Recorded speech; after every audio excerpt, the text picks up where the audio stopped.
I'm Megan, I'm Christy. and we are Homebrew. Murder Crew.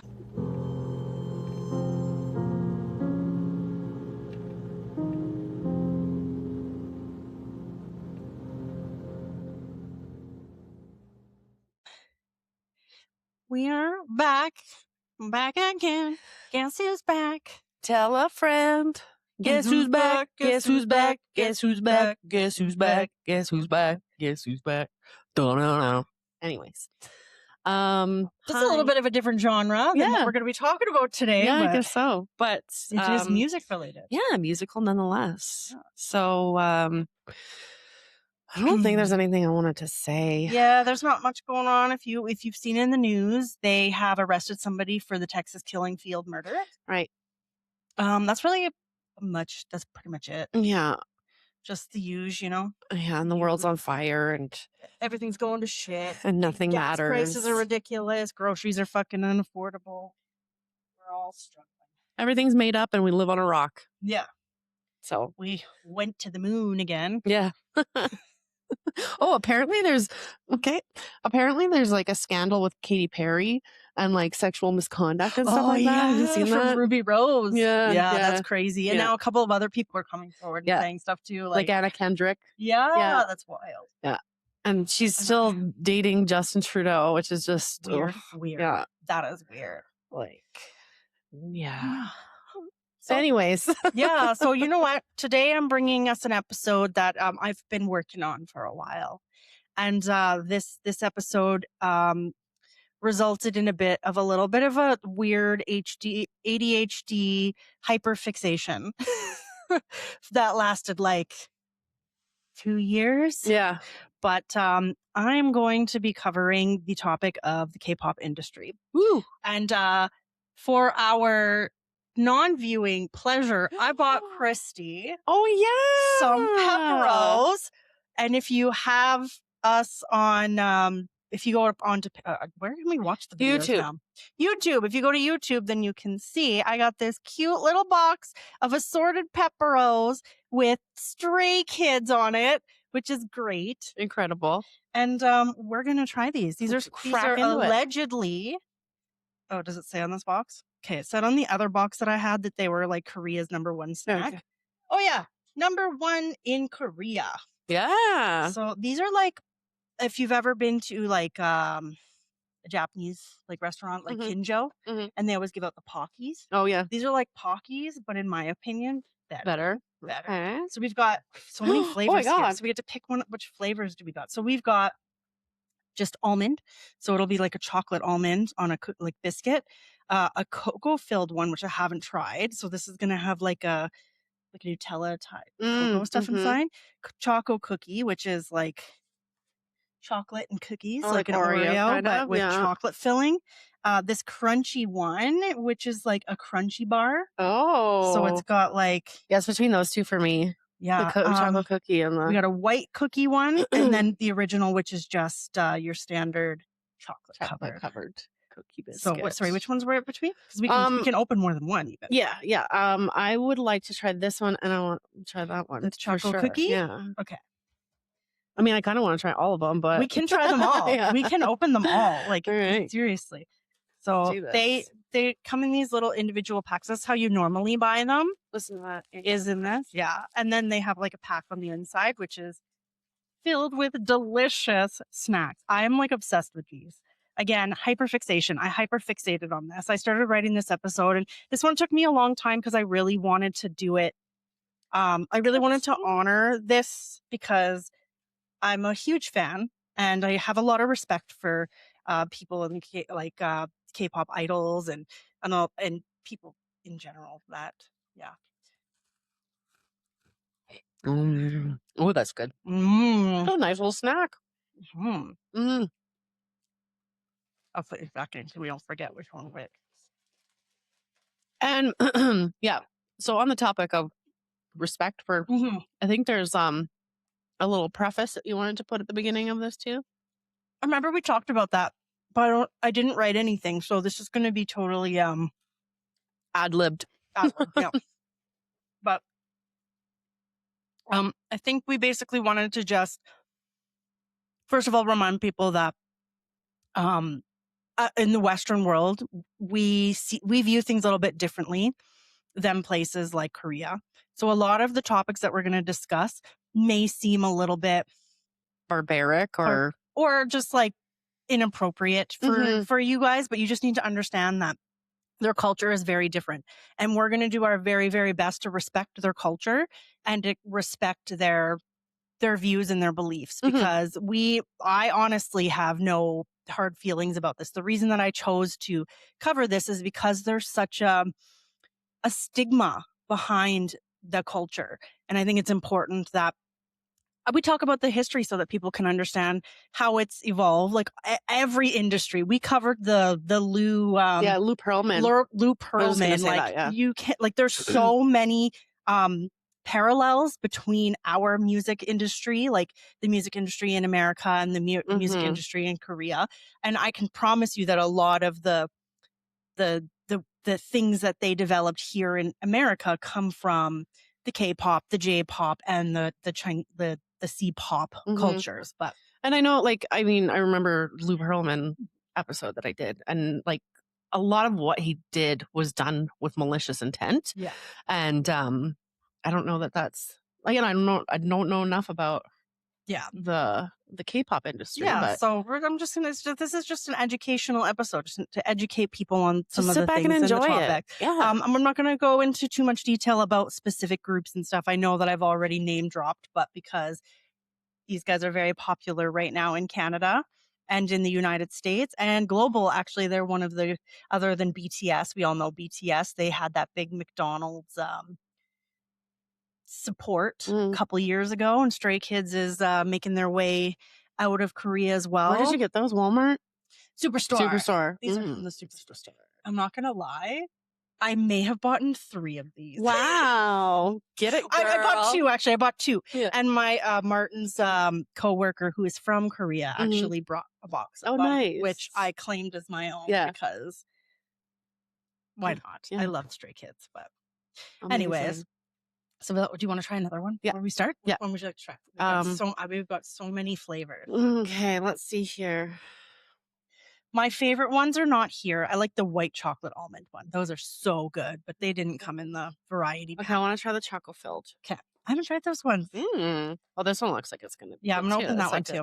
I'll open that one. We're just going to, I apologize in advance. We're probably going to snack on these while we're recording because they are they're good, right? They are.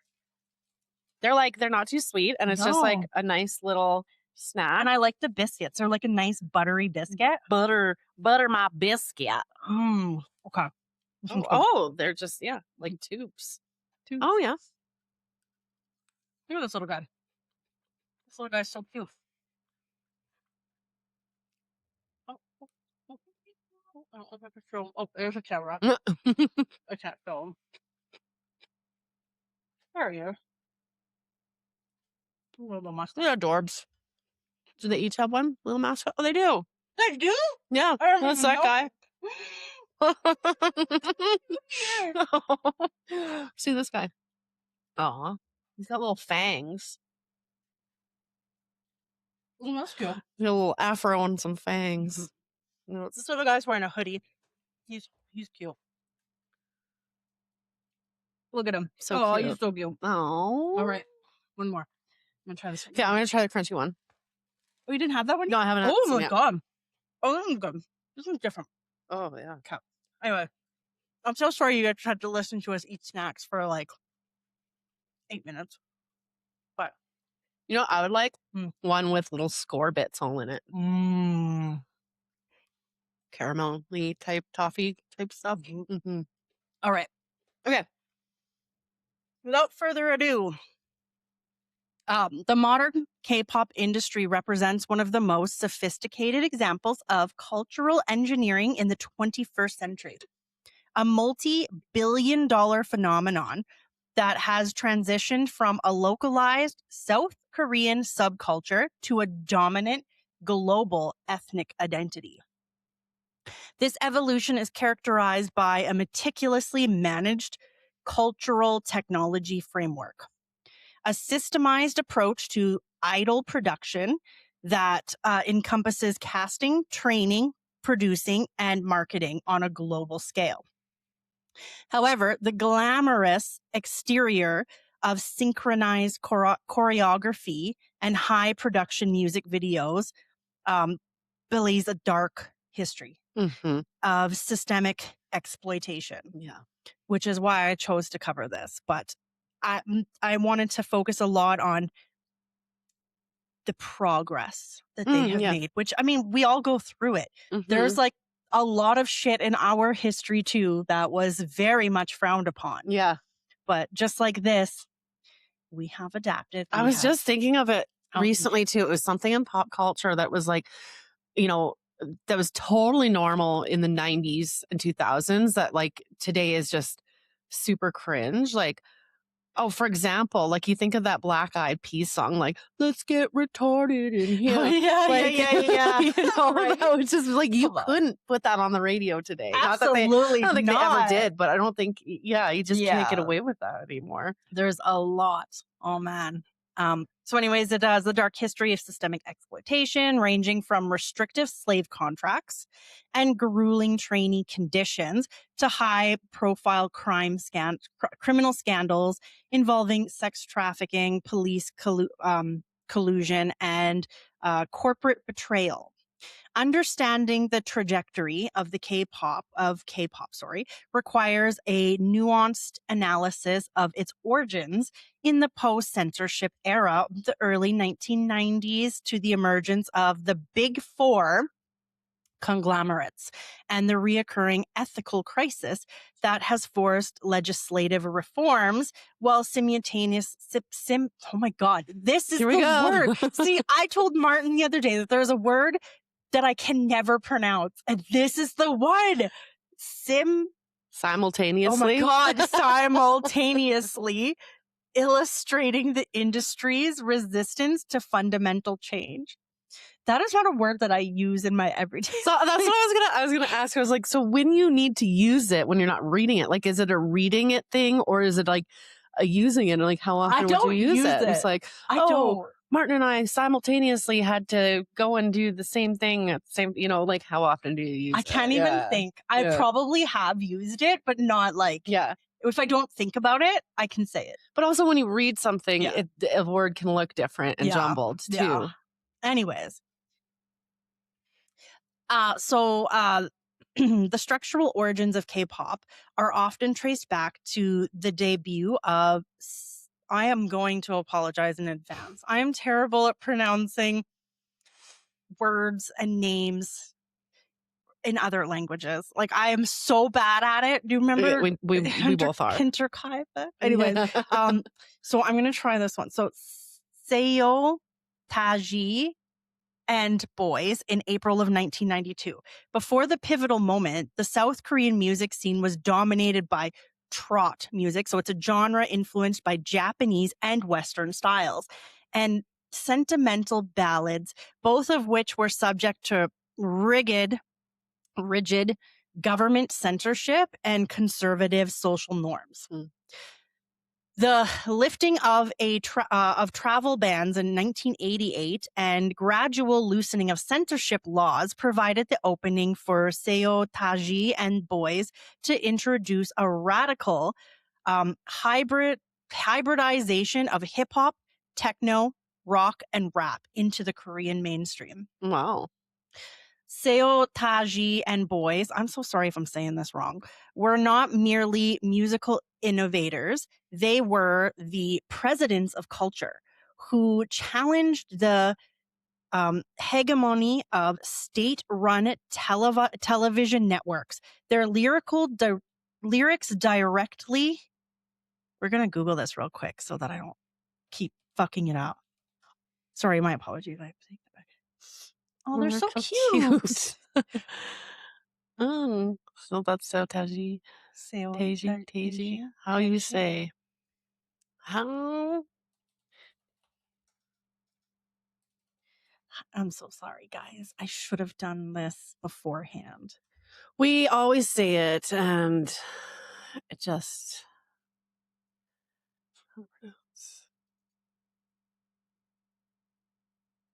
Wonder where it's going to play. Nowhere. I have to watch an ad to unlock it. Oh That's my so Lord. dumb. Okay. I think Okay, I hold saw a on. YouTube video did at the too. top. Get me out of here. It's going to give me a virus. Oh my God. You guys. Man, these are so good. My mouth is watering. I'm like, I know. I want to eat more, but Okay, this one. This is the best. This is the best doesn't one. pronounce the last name though. Oh. Just seal. The top one. How to pronounce Teji? I don't hear anything. Me neither. I think because it's trying to play through our headphones. Oh. It's like somewhere else in the house. Imagine that. Ooh. Oh, it is connected to the Echo. You know what? I'm going to Google it on my phone. Okay. Let's do that.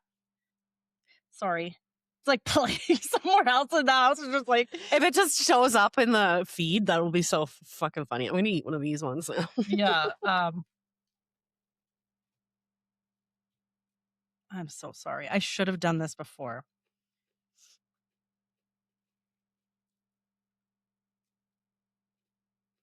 Wait, yeah, nothing's playing.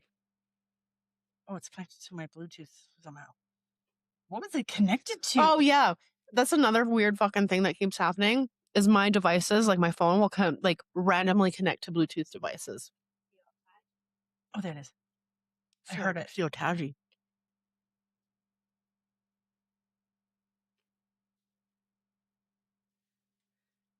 I don't think it's playing. No. What the hell? What the hell is happening? I turned off Bluetooth. Seo Taiji. Okay. So I was close. Seo Taiji and boys. So Seo Taiji and boys were not merely, I already read that part. Sorry. They were the presidents of culture who challenged the hegemony of state-run televised networks. Their lyrics directly addressed the frustrations of Korean youth, such as the suffocating nature of the education system in the metal-infused track Classroom Idea. By maintaining their own studio and production rights, the group established a model of artist autonomy that moved influence away from television executives towards an independent record labels. Their success proved the existence of a massive, underserved teenage demographic, leading to the formation of talent agencies designed specifically to capitalize on this market. Following their retirement in 1996, the vacuum they left behind was filled by the first wave of manufactured idols, most notably through the efforts of Lee Soo-man and SM Entertainment. Lee Soo-man, a former singer, formalized the production process into a proprietary system he coined cultural technology. So CT, around 1997. This system was inspired by the Japanese Johnny Jimushu model, but expanded into a comprehensive manual for global market penetration. The CT penetration. Sorry, I'm so immature. That's okay. The CT framework operates through 3 stages of globalization. Exporting the production, collaborating with local firms in foreign markets, and forming joint ventures to embed foreign talent within groups to create a localized feel. This systemic approach standardized everything from casting and training to precise aesthetic details like eyeshadow colors for specific regions and choreographed 360-degree video shots. So the big 4 conglomerates, the business model and philosophies, the structural integrity of the K-pop industry is maintained by 4 major entertainment agencies. So SM, YG, JYP, and HYBE. These companies are not merely record labels. They are influential cultural gatekeepers that manage every aspect of an artist's image, musical style, and personal life. That's crazy. So SM Entertainment. So like they literally, like, as an idol, then you literally have no autonomy. You don't. Yeah. So basically, when you become an idol, it becomes your job. Yeah. So you're controlled the same way that you are in like a work environment. But like, honestly, like, somebody can make all my life decisions for me. How bad would that be? I totally agree. Like, I totally agree. Like, I'm not gonna lie. I'm like, the more I read about it, the more I was like, this doesn't sound so bad. Like, I mean, these, like, the majority, like the huge majority of these artists aren't out there getting into trouble. Yeah. Let's just say that. Yeah. Like, we did the Lou Pearlman episode. Yeah. We know how that goes in the Western world. And you can pop onto any entertainment vlog or blog and see a million things that an artist in America or Canada are doing that is like, no bueno. Yeah. But so the scandals. Yeah. So SM Entertainment was founded in 1995 by Lee Soo-man. As I said, SM Entertainment is the oldest and historically most influential agency. SM is known for its star incubating system and a focus on strong vocals, performance-oriented shows, and futuristic concepts. The company's ability to systemize content creation roles, integrating lyrics, composition, and choreography in-house, allowing for an economy of scale that traditional agencies could not match. SM pioneered the expansion into China and Japan as well, concluding that leadership in the Asian market was a prerequisite for global dominance. So YG Entertainment, they're more hip-hop and charismatic. They were founded in 1996 by Yang Hun-suk, a former member of we just did this. Teo Taji Tajay? Seo Tajay and boys? Seo Taji?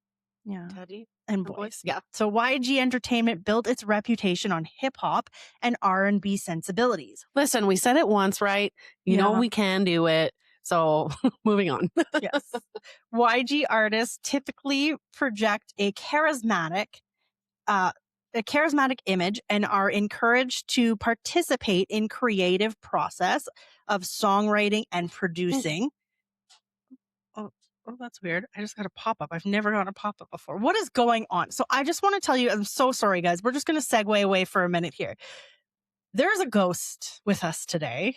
Honestly, ever since my brother passed away, anything in this house, especially in our little pod room here, technologically speaking, is fucked. Yeah. And my brother liked to tinker a lot with devices and computer parts and stuff like that. So I truly believe that he has an influence on our technology at this moment. And I believe it because my computer, like my little tablet here, comes and goes with me. Like it stays at my house. Like it doesn't hang out here. And I don't have weird things happening with it at my own house. I plugged it in and loaded it and it started doing weird things today. And my phone will constantly connect to a Bluetooth device when I'm not using a Bluetooth device for my phone's audio. And that literally just happened to Megan. Yeah. On her phone here. Yeah. It's crazy. So crazy. Yeah. Anyway, so back to my episode. So despite debuting fewer groups than its competitors, YG has achieved massive global impact through acts like Big Bang and Blackpink. So JYP Entertainment, so founded in 1997 by Park Jin-young, JYP Entertainment emphasizes personality, teamwork, and positive messaging. JYP is particularly recognized as for its success with girl groups and its all-around training system that includes foreign language introduction to facilitate global debuts. The company has maintained steady performance across all generations, demonstrating exceptional longevity through acts like Twice and Stray Kids. HYBE, so the multi-label distributor. HYBE represents the transformation of K-pop industry into centralized conglomerate-driven system. Formerly known as Big Hit Entertainment, HYBE grew from the explosive success of BTS and shifted the industry model from artist-centered branding to a corporate ecosystem, integrating multiple sub-labels such as Adore, Pledis, and Source Music. These multi-labeled strategy allows for diversified rosters and risk management, though it has recently been criticized for fostering intense internal competition and cannibalizing its own intellectual property. The history of K-pop is categorized into 5 distinct generations, each reflecting the industry's practices and soundscapes and digital technologies of its era. This generational structure is not merely a timeline of debuts, but it represents a shift in corporate dominance and the pace of global expansion. So the first generation, so that's between 1996 and 2003. So this is the foundation of idol systems focused on domestic and Eastern Asian markets. So that one was groups like BOA, HOT, SES, Rain, Shinhwa. The second generation is 2004 to 2011. So this is the rise of the Hallyu wave in Asia. So synchronization, electronic sounds, social media adaptation. So these groups were Big Bang, Girls' Generation, Wonder Girls, To Anyone, Shinny, and Super Junior. So those are just to name some. There's a lot more than that. So third generation is 2012 to 2017. So this is where they moved into global expansion, mature themes. So they focused a lot on mental health in this time frame, and social media as a primary fan connection. So this is groups like BTS, EXO, 17, Blackpink, Red Velvet, Twice, GOT7, and Mamamoo. So the fourth generation is 2018 to 2022. So this is where they digital first strategies during COVID-19 started. So a metaverse concept, multi-label conglomerate. So that was Stray Kids, New Jeans, Le Seraphim, ATEEZ, Enhypen, and TXT and a few others. So a lot others. So the fifth generation is from 2023 to present. So this is AI integration, mental health advocacy, and rapid turnover cycles. So these groups are like Baby Monster, Kiss of Life, Young Posse, Rise, Zero Base One, just to name a few. I actually did see in the news recently, and I don't remember if I covered this in the episode, that they've actually just launched a full AI K-pop group. The whole thing is AI generated. Do you know what that reminds me of? Their look, their music, everything is AI. What is it? Fucking Prozac. Oh my God, right?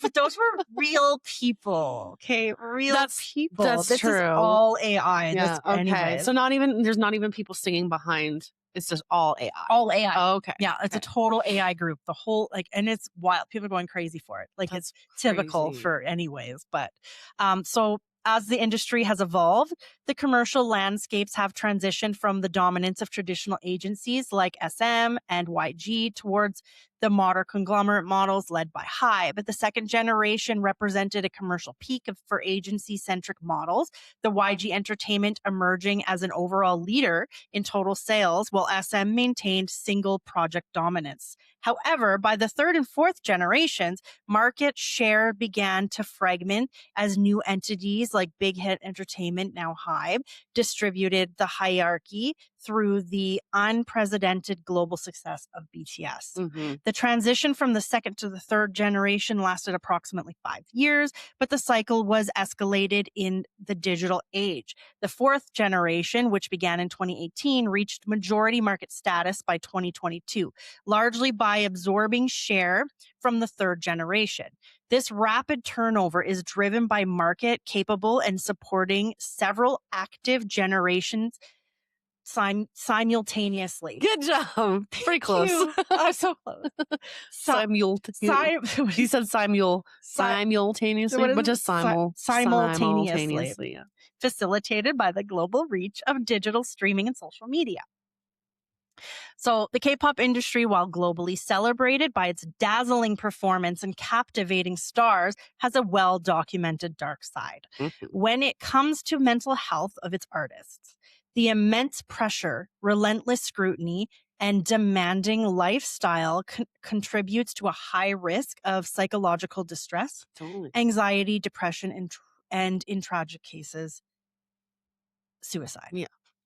Sorry, I was thinking for a minute. We did agree that we will say those types of words. Yeah. So the journey to becoming a K-pop idol begins incredibly early and is intensely competitive and demanding.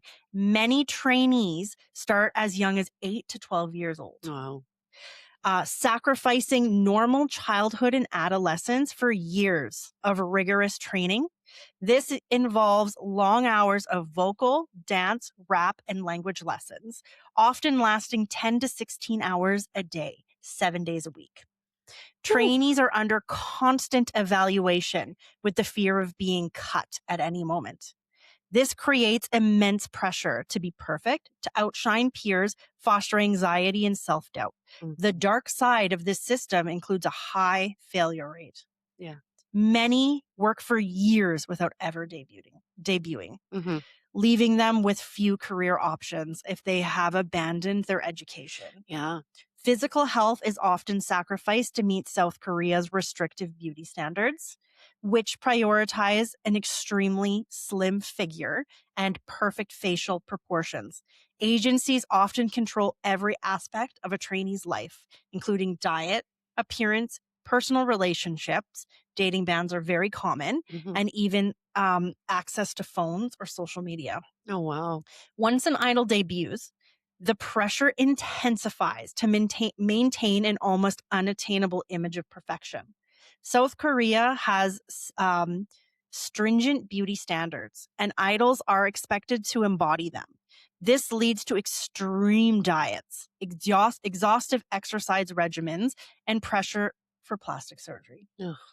Often contributing to body dysphoria and eating disorders. Ideal persona idols are marketed as perfect and accessible figures, often leading to a suppression of their true personalities and emotions. They are expected to be constantly cheerful, polite, and flawless, even when facing personal struggles. Every aspect of an idol's life, both public and private, is scrutinized by fans, media, and the agency. This relentless invasion of privacy can lead to feelings of constantly being watched and judged, making it difficult to form genuine relationships and find solace. Yeah, because like you are an individual, and even though and they start so young, and it's like that's where it's they can't really consent to that, so it's like their families are and that happens here in North America too, but for like child stars and everything. But you are a person with human feelings, and you're an individual, and you are yourself, and you have a sense of self, and to have to repress that to be this manufactured thing, it must be difficult. One thing I have noticed, and I may mention it later in the episode as well, is that the agencies are also really good at protecting their personal identities. Mm-hmm. So their families and everything, they don't become public. Yeah. It's close to impossible in the Western world for a celebrity's family to be kept completely anonymous. Yeah. But they do it really well in the K-pop industry. But a lot of these idols also develop personas, like a persona for the stage that is they even market, and they even market it that way. They'll be like, oh, when I'm on the stage, I'm this person. And when I'm not, I'm this person. Like that happened, which is normal. It's like Hannah Montana. Yeah. So the lives of a debuting idol is a relentless cycle of work that leaves little room for rest or personal well-being. Idols juggle album promotions, concert, fans meeting, variety show appearances, endorsements, photo shoots, and overseas tours. This results in severe sleep deprivation and physical and mental exhaustion. The global success of K-pop means idols are constantly traveling and performing internationally, further disrupting their routines and increasing fatigue. Mhm. Every performance, every public appearance is expected to be flawless. One mistake can lead to intense criticism from fans and the media. The rapid commercialization of K-pop has frequently come at the expense of artists themselves, who are often bound by restrictive contracts. The contracts in the K-pop industry have been a consistent source of controversy, often labeled slave contracts, due to their historically restrictive and often exploitive terms. These agreements highlight the immense power imbalance between entertainment agencies and aspiring idols, many of whom are very young when they sign. A primary point of contention is the exuberant length of these contracts. Before significant reforms, it was common for contracts to span 10, 13, or even more years. The extended commitment means that individuals, often scouted and signed in their early to mid-teens, dedicate the entirety of their formative years and early childhood to an agency. Such protractive terms severely limited artists' autonomy and ability to pursue alternative career paths or negotiate better conditions in the future. Agencies argue that the immense investment of time, money, and resources into training an idol justifies such a long contract. It can take years for a trainee to debut, and then more years for a group to become profitable. So companies seek to secure their return on investments. Yikes. Like, how many years are we talking in total here? I guess, Well, like, it said like 10 to 13, okay. even more Yeah. years. Like some of them are I think in the past, like even like 20 years, 13 years, I think was a pretty big one. 17 to 18 years even after renewals, Yeah. it's crazy. So there's, been a lot of famous lawsuits against the entertainment agencies from various different groups. Because of the terms of the contracts. They, citing excessive length, unfair profit distribution. And That was going to be one of my questions is Yeah. like, how much do these kids actually make their own money? yeah, You know? I will cover that in a little bit, but the agency's pervasive control over their lives as well. Like there's been quite a few lawsuits and settlement agreements. Yeah, like and if you stuff. can't, they control like your love life. Like you can't have a family, like, Yeah. like that's decided for you when you're 8 or to 13 years old. So, Yeah. you know, So one of these lawsuits in particular was instrumental in forcing a fair trade commission. So the KFTC, the Korean Fair Trade Commissions, to intervene. In 2010, the KFTC introduced regulations limiting entertainment contracts to a maximum of 7 years and mandating standardized contract templates to promote fairer terms. While these reforms have significantly improved the conditions, disputes, often profit distribution and control, still surface, indicating ongoing tension between artists' rights and agency investment. Further exuberating the imbalance is the profit sharing model embedded within these contracts. So, now we're going to talk about now that. we're there. So, agencies invest heavily in the extensive training of aspiring idols, covering everything from vocal and dance lessons to language acquisition, media training, and even cosmetic procedures. Yes, plastic surgery. This investment, however, is categorized as a trainee debt. Oh, Artists are contractually obligated to repay these substantial debts before they begin to earn any significant income from their work. yeah. This often means that even successful groups or solo artists may spend years performing recording, and touring without receiving a substantial financial compensation. As their earnings are first funneled back to the agency to clear these accumulated costs. But they at least pay for their housing and their food They and do, everything, yeah. right? So Okay. they actually live, like a lot of them live in like shared housing. Yeah. Like it's pretty intense. So this system effectively places the financial burden of training entirely on the artist, creating a highly skewed financial arrangement where the agency upfront investment is recouped before an artist sees meaningful profit.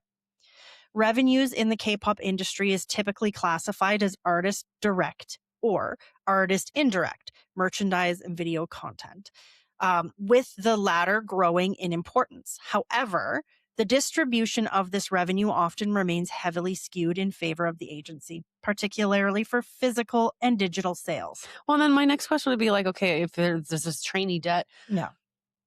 who's keeping track of when that debt's paid? Like, is anybody? I think the agencies are. Yeah. Yeah. But like, They do, yeah. Yeah. I think every artist, they treat every artist like an employee. mm-hmm. Like they heavily document everything, Yeah. including like how much Okay.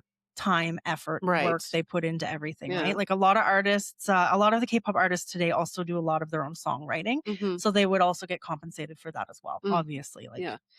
Like in the Western world as well, Right. songwriters get paid for their work. Yeah. So despite industry-wide regulation, critics note that many agencies use their own version of contracts that do not fully cover KFTC's regulations. Furthermore, the distinction between trainee and worker allows agencies to evade many labor law Mhm. requirements, leaving minors especially vulnerable to Mhm. abuse and emotional manipulation. Beyond financial exploitation, K-pop contracts are notorious for their intrusive personal control over artists' lives. Mhm. To maintain the highly curated and often idealized public image of idols, agencies often impose stringent rules that dictate virtually every aspect of an artist's personal conduct. This includes, but is not limited to, dating bans. Mhm. Many contracts include clauses that explicitly prohibit or severely restrict dating, Mhm. to protect the fan fantasy and prevent scandals that could damage a group's reputation Yeah. or appeal. There has been a few famous lawsuits in the past of idols, that did date and then so in particular, Hyuna and Edon, their contracts were terminated by Cube Entertainment in 2018 after their relationship became public. So this illustrated their strict control. So Hyuna was a solo artist, a former member of 4 Minute member, and Edon was a former Pentagon member. Both artists under Cube Entertainment and part of a subunit Triple H. Publicly confirmed their dating relationship after initial denials from the agency. Cube Entertainment initially denied the dating rumors, but when the idols confirmed it themselves, the company stated it had lost trust in them. Mhm. Cube Entertainment then announced the termination of both artists' contracts, citing breach of trust. The decision met a mix of reactions, with many fans criticizing the agency for being overly controlling of artists' personal lives. There's, as well as the dating bans, there's the dietary restrictions, which I mentioned earlier. Idols are frequently subject to strict diets, weight management protocols, and the agencies often exerting significant control over their eating habits to maintain a certain aesthetic. Mhm. Plastic surgeries, while not always explicitly mandated, there is often immense pressure or expectation for idols to undergo cosmetic procedures to align with specific beauty standards to improve their visual appeal.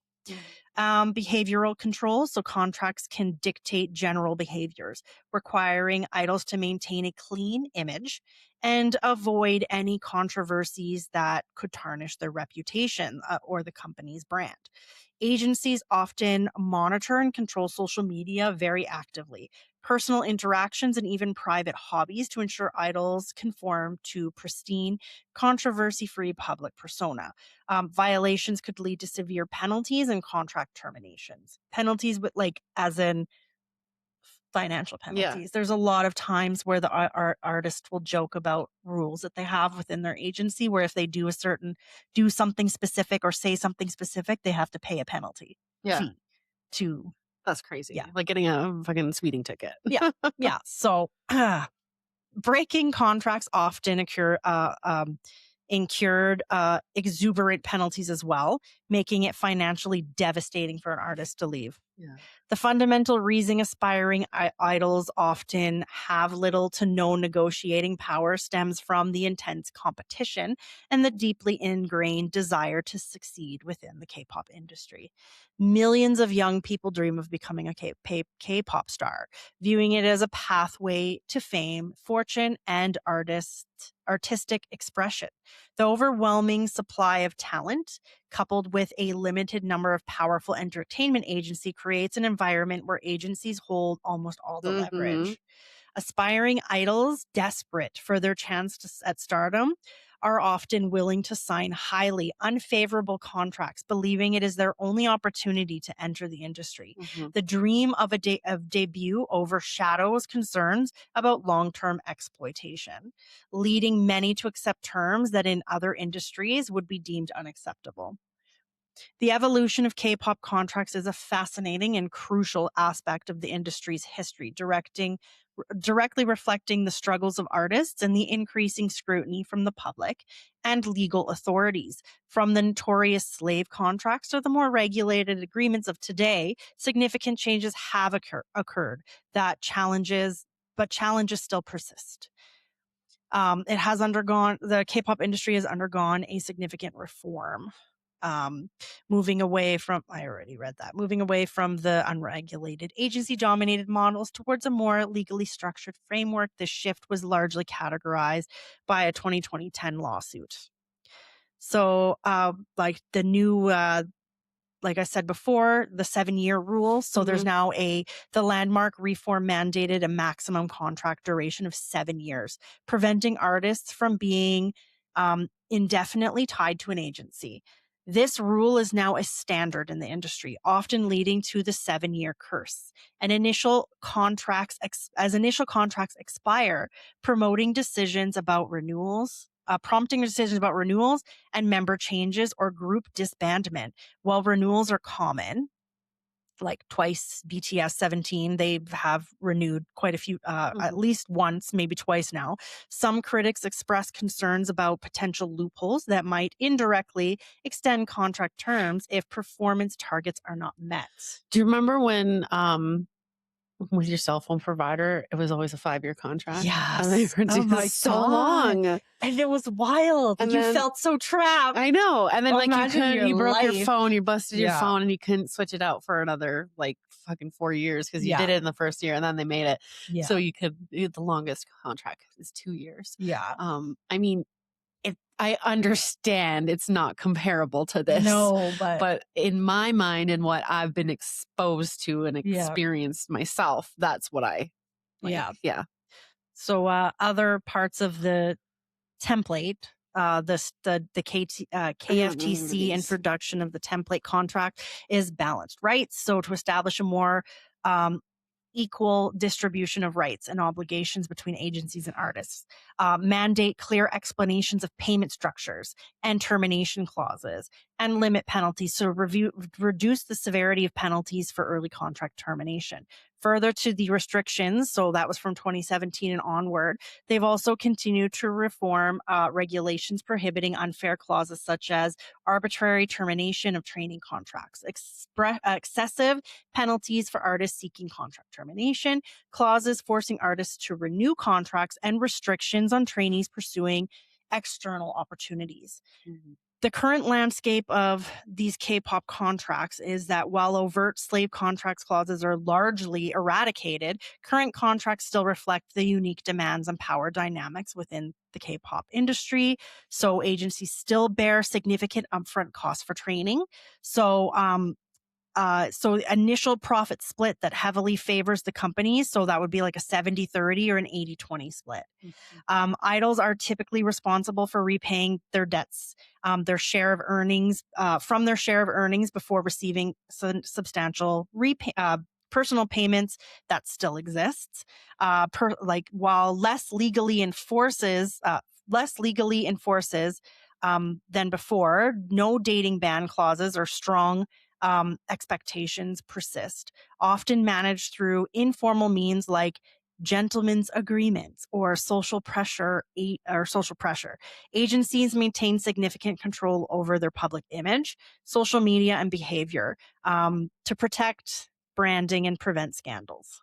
Artist autonomy. So new generations of idols, especially those with established careers, often have more input in their music, concepts, and creative direction.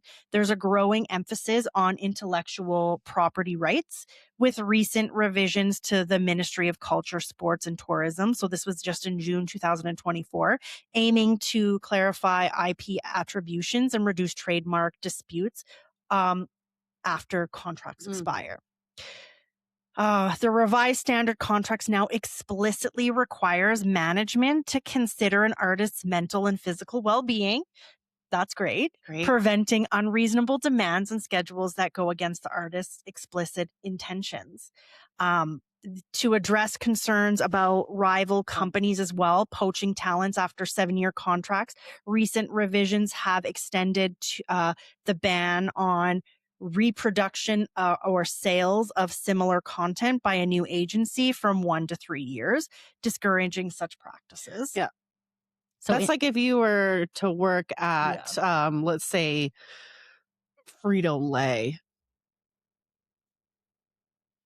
You did move though, so it probably that's true. That. Okay. If you were to work at like Frito-Lay and then you were going to go work at Ruffles. Yeah. I don't know if they're the same company. Yeah. I have no idea. But if you were to go work if you worked for Pepsi and then we're going to work for Coke, there we go. That's a better analogy. Then there's like, you have to sign a non-disclosure non-competes or non-competes. Yeah. We have non-competes, non-disclosure agreements, that sort of thing. And I think that's kind of fair-ish. Like, I mean, it's like they treat it like a job. But so in conclusion, K-pop contracts have transitioned from an unregulated model to a more legally structured one, primarily driven by the 7-year contract cap and standardized forms. While slave-like clauses are largely absent, the industry's unique demands regarding artists' image, stringent performance expectations, and initial financial investments continue to shape agreements, leading to ongoing discussions and occasional disputes. They're still working on it, guys. Yeah, they've made progress, but there's still more progress to be made. Yeah. So I gotta really quickly search how to say this word. I'm so sorry. Because I never heard Okay, well, I want to try one of these almond ones.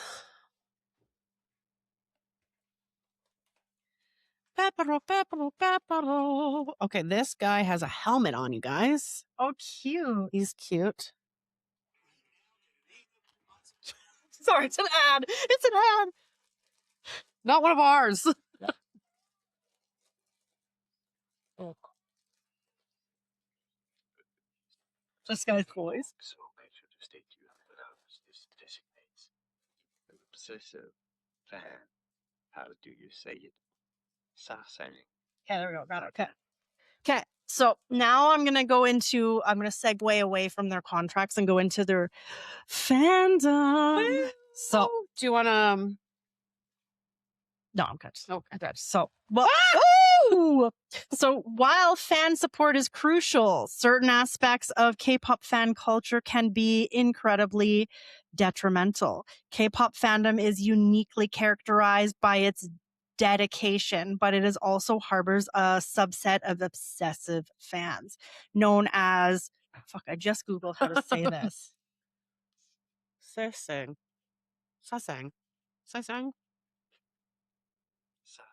Sasang. Sorry, my apologies. So those ones are good. So the obsessive fans known as sasang. Some fans develop intense parasocial relationships with idols, setting unrealistic expectations for their behavior, availability, and even romantic lives. This is how I feel after reading all my smutty books. Me too, right? Yeah. They're setting up unrealistic expectations for me. Yes. Idols are often constantly exposed to online hate, malicious rumors, and cyberbullying from anti-fans or even disgruntled sasang, obsessive fans. This constant negative feedback can severely impact an idol's self-esteem and mental state. Extreme fans often engage in stalking, harassment, and other forms of privacy invasion, blurring the lines between admiration and obsession, creating a constant sense of insecurity for idols. Notable incidents include Sasang. Was that how I said it? Sasang breaking into the apartment of TVXQ and JYJ members, installing GPS trackers on their cars, and even poisoning a member who had to have their stomach pumped. Oh my God. Other extreme behaviors involve car accidents caused by fans chasing idol vehicles in Singapore and Shanghai, and blood writing, where fans post letters written in their own blood as proof of adulation. The Stalking Punishment Act, implemented in South Korea in 2021 and revised in 2023, aims to criminalize these acts of persistent following and cyberstalking, though enforcement remains challenging in the face of delusional parasocial relationship. Delulu. So another fan type is a netizens. So this is a blend of internet and citizen. So they are active online community members who significantly influence the K-pop industry.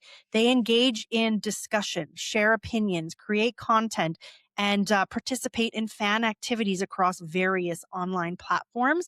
Their collective opinions can impact idols, groups, and industry, influencing public perception, media coverage, and commercial success.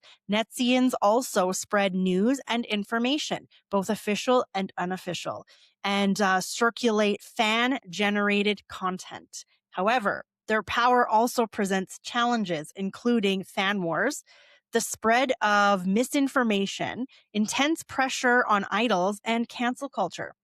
Despite these complexities, netizens are an integral part of the K-pop ecosystem, shaping trends and driving its global phenomenon through their passion of online engagement. So, and then you got your basic fans. So, basic fans like me, people that just enjoy their music, enjoy watching their content. South Korea, while making progress, has also historically had a social stigma around mental health issues, which impacts idols' ability to seek help. K-pop idols are expected to be moral exemplars, commercial ambassadors, and symbols of national pride. This burden of perfection means that a single misstep, a dating rumor, a private remark, or an unfiltered moment on social media can lead to severe public backlash and destruction of a career. You had to isolate something that they said out of context. It's just so easy to do, especially with AI. Yeah. The extreme pressure has tragically led to several high-profile suicides of beloved K-pop idols, which have shocked the industry and the world and brought the mental health crisis into stark relief. The tragedies have forced some positive changes. More idols are now speaking out about their mental health struggles, helping to destigmatize the topic. Some major agencies like HYBE and JYP Entertainment have started to implement in-house mental health support, counseling services, and more robust healthcare centers for their artists. Did their wages get garnished for those services? I don't know. I hope not. I hope not. too, but I mean, it's not like we get free mental health help either. Like, Yeah. I mean, there's hotlines and stuff, but I mean more of that one-on-one Yeah. therapy is very expensive. Yeah. So despite all of their efforts, the agencies have put in place to try to avoid any kind of scandals and stuff. They do happen. Yeah. So beyond individual contractual disputes, the K-pop industry has been rocked by scandals that expose systemic corruption and a culture of misogyny. So one in particular that I really want to talk about is the Burning Sun Gate scandal, the Burning Sun scandal in 2019. That stands as one of South Korea's most explosive criminal scandals. South Korea's in general. Yeah. It is arguably the most notorious event in K-pop history, uncovering a systemic web of sex crimes, drug trafficking, and police collusion. Collusion, yeah. Centered around a luxury Gangnam nightclub.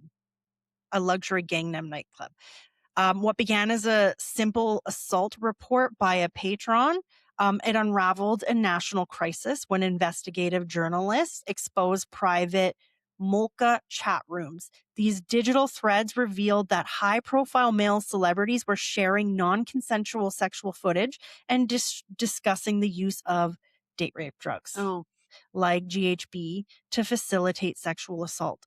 The fallout shattered K-pop's carefully curated, wholesome image, fueling massive public protests and amplifying the nation's Me Too movement, as citizens demanded accountability for the systemic exploitation of women and the corruption within the Seoul Metropolitan Police. The criminal consequences for the primary figures involved were significant, effectively ending several prominent careers. One was a former member of Big Bang and a director at the nightclub. He retired from the industry and eventually served 18 months in prison on 9 charges, including prostitution, mediation, and embezzlement. Even more severe sentences were handed to a few other individuals. I'm not going to name them. I don't want to name them. That's fair. Yeah, they were, well, maybe I should, because they did horrific things. Jung Jun-young, a former FT Island member, and Choi Jung-hoon, who were convicted of gang rape and distribution of illegal hidden camera footage. Jung was released in early 2024 after serving 5 years, and Choi served 2.5 years. Beyond the individuals, the scandal triggered a leadership crisis at YG Entertainment, leading to the temporary resignation of the founder, Young Hoyong-suk, and left a lasting legal precedent regarding Molka crimes and celebrity accountability in South Korea. So the scandal revealed deep-seated collusion between the police as well and the elite of the Korean underworld, with reports of victims' complaints being dismissed and evidence of bribery at the highest level of law enforcement. Yikes. It also highlighted the Molka crisis, a Korean epidemic of hidden cameras disproportionately impacting women. There's also been a few other scandals involving bullying, where members of groups, people that knew them personally, came forward and said that they had been bullied by them in grade school, which resulted in a lot of a few members of groups being temporarily or permanently relieved of their duties in their contracts.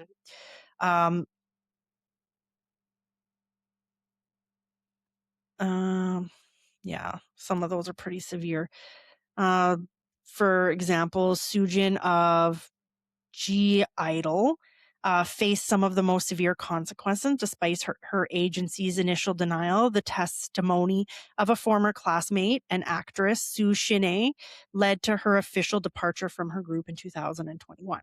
In contrast, Hunjin of Stray Kids navigated a path towards redemption by admitting to his immature and improper actions, issuing a handwritten apology and completing a 4-month hiatus dedicated to self-reflection and volunteer work. Other idols like Mingyu of 17 saw their career temporarily stalled until extensive investigations by their agencies debunked the more severe claims, highlighting the thin line between genuine accountability and digital witch hunt. Mm-hmm. Beyond K-pop, the acting world also faced similar upheaval as actors also got brought into that scandal.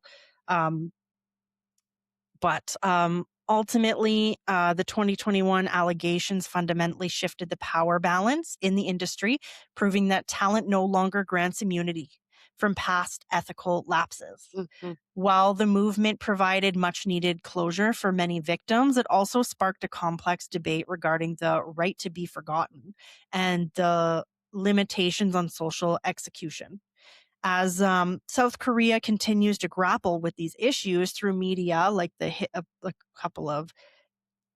hit drama scandal of 2001, it remains a stark reminder that age of global K culture and artists' past is never truly erased. Mm-hmm. There is also a very popular scandal involving a member of Big Bang, who is known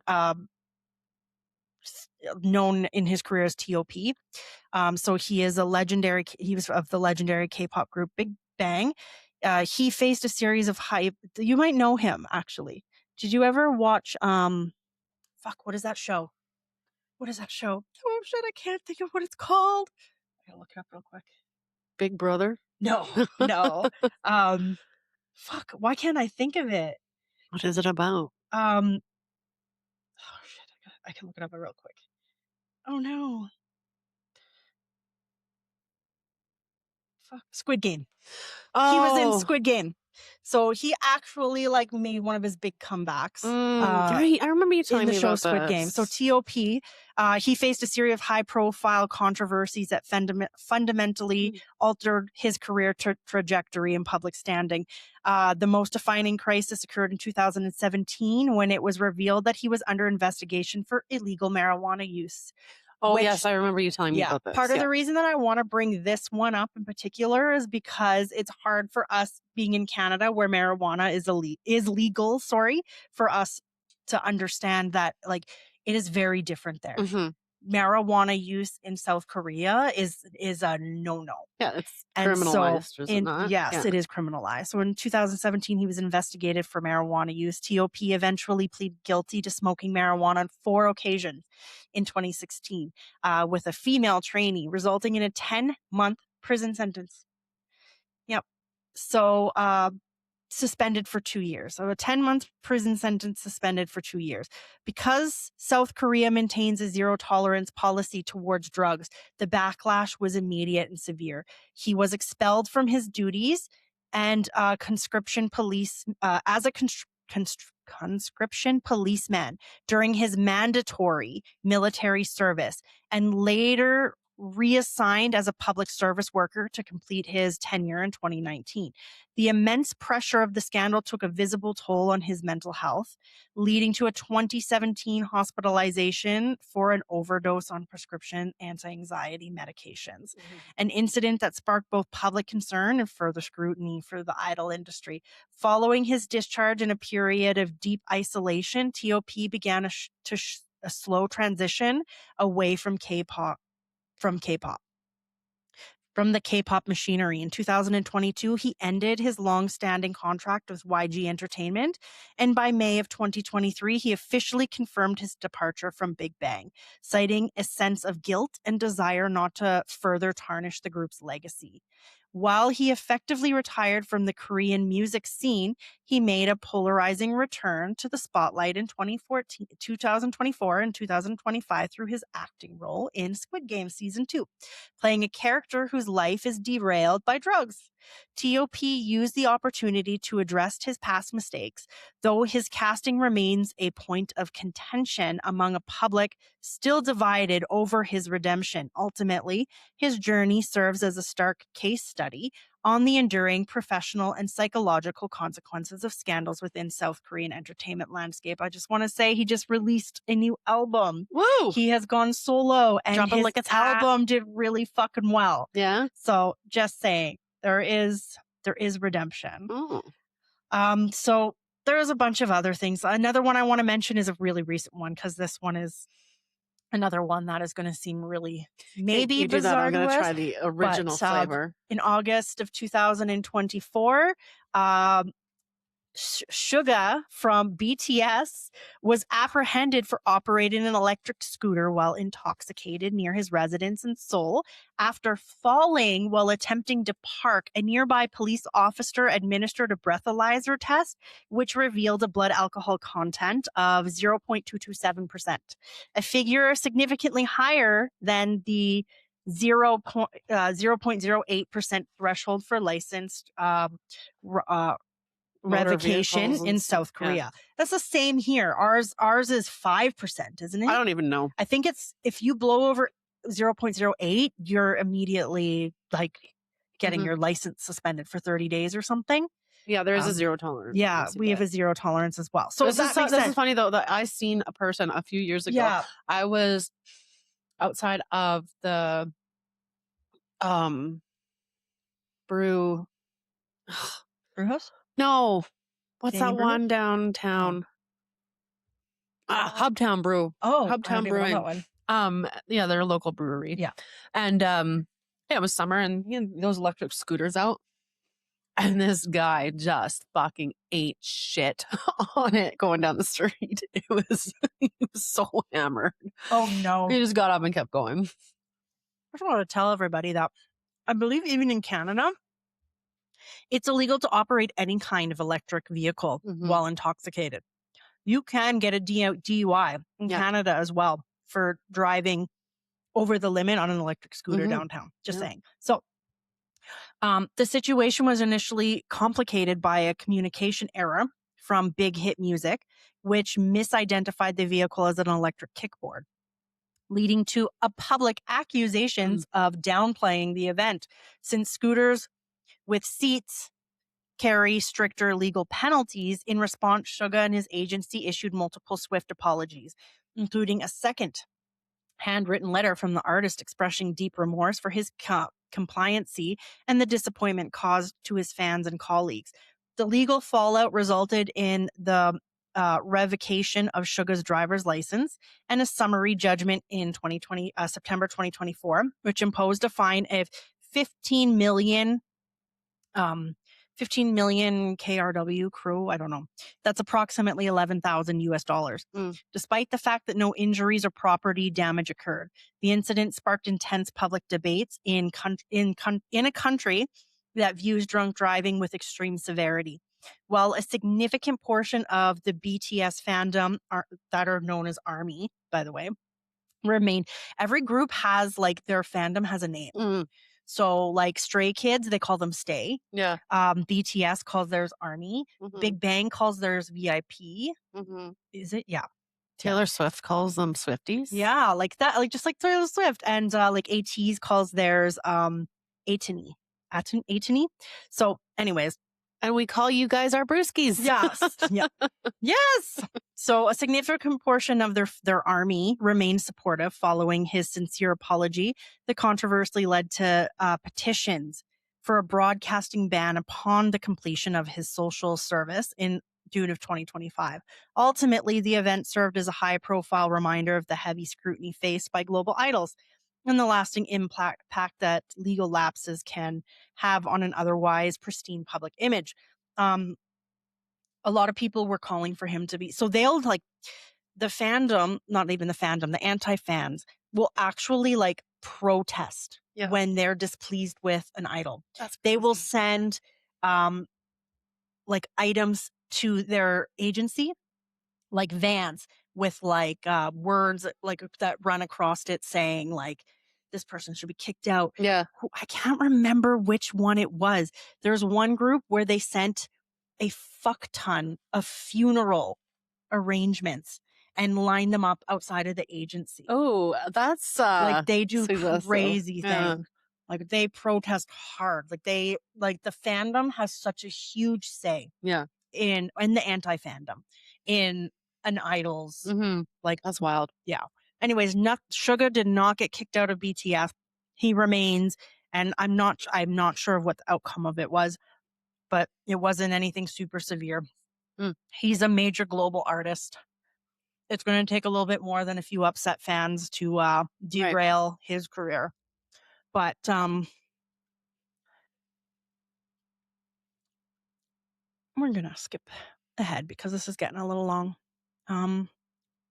Anyways, the trajectory of the K-pop industry reveals a system that has mastered the production of global culture while struggling to safeguard the human rights of its participants.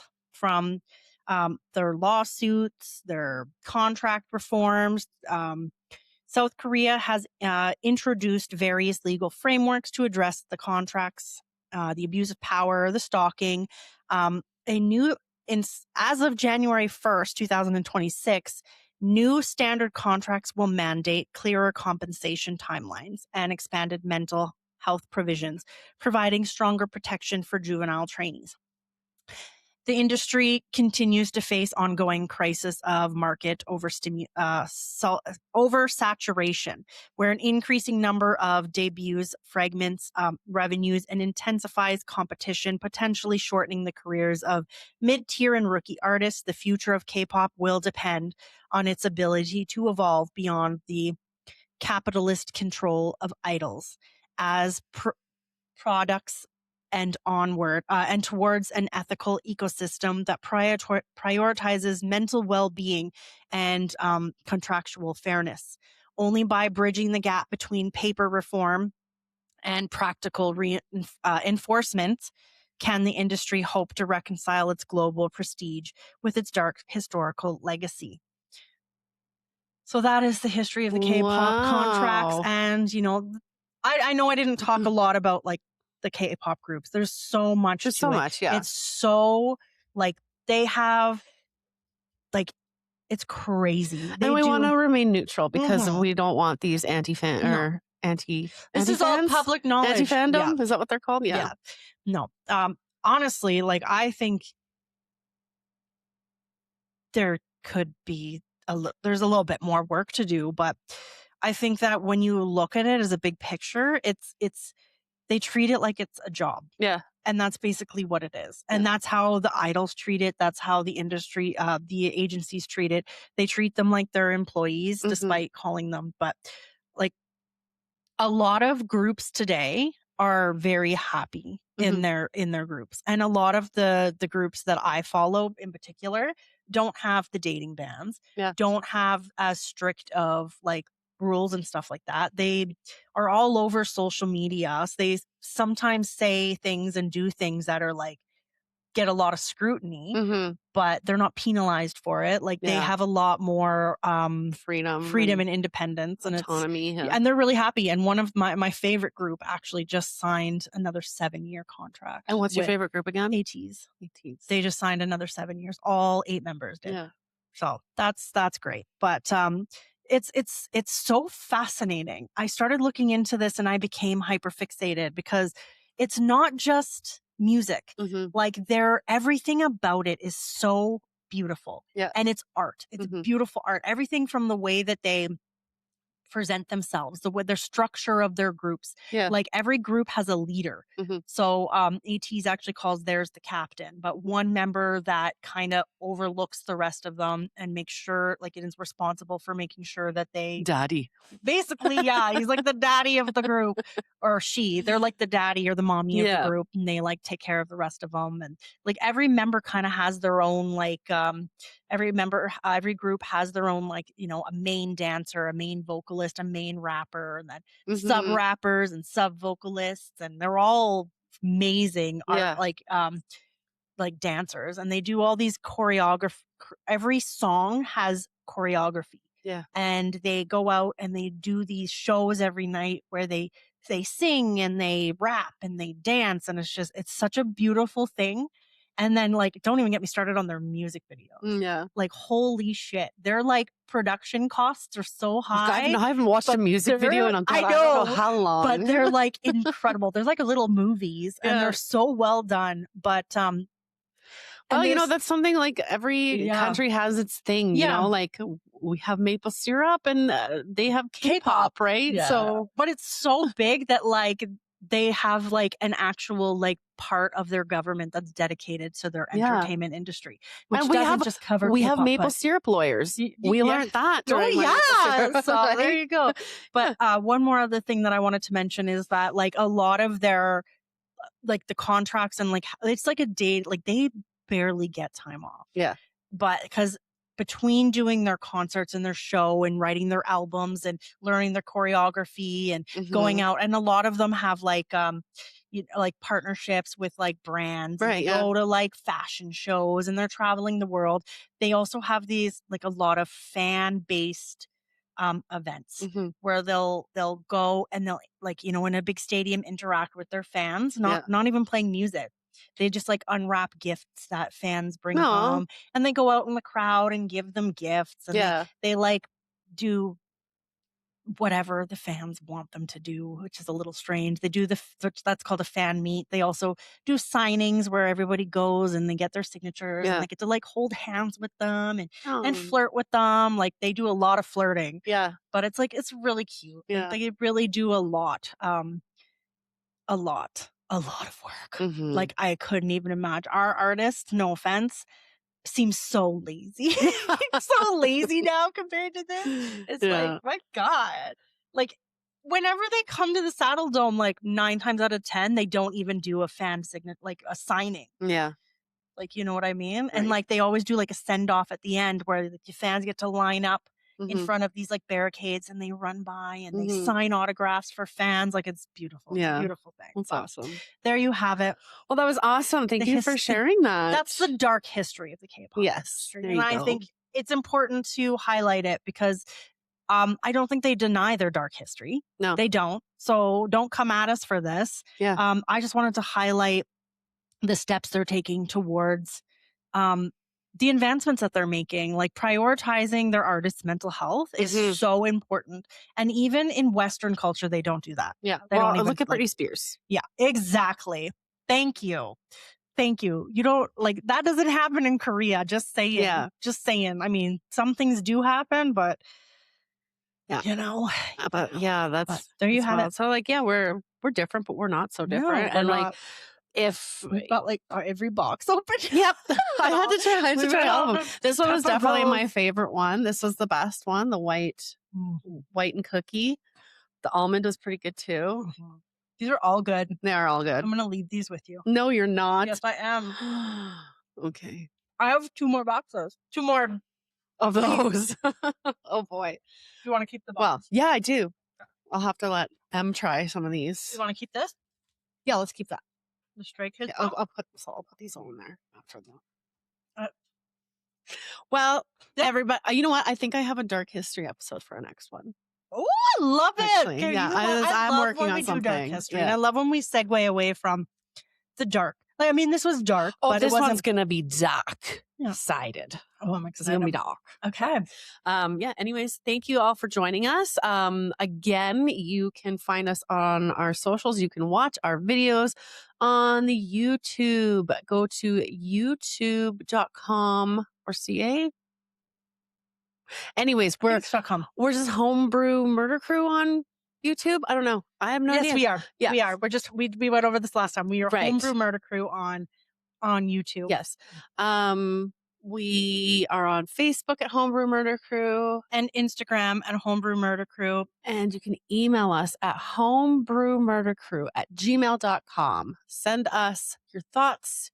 Send us your episode requests or topic requests. Send us your personal stories of true crime or hauntings and ghosts and darkness. Yeah, we love it. So, and I apologize again for any names and words that I pronounced incorrectly.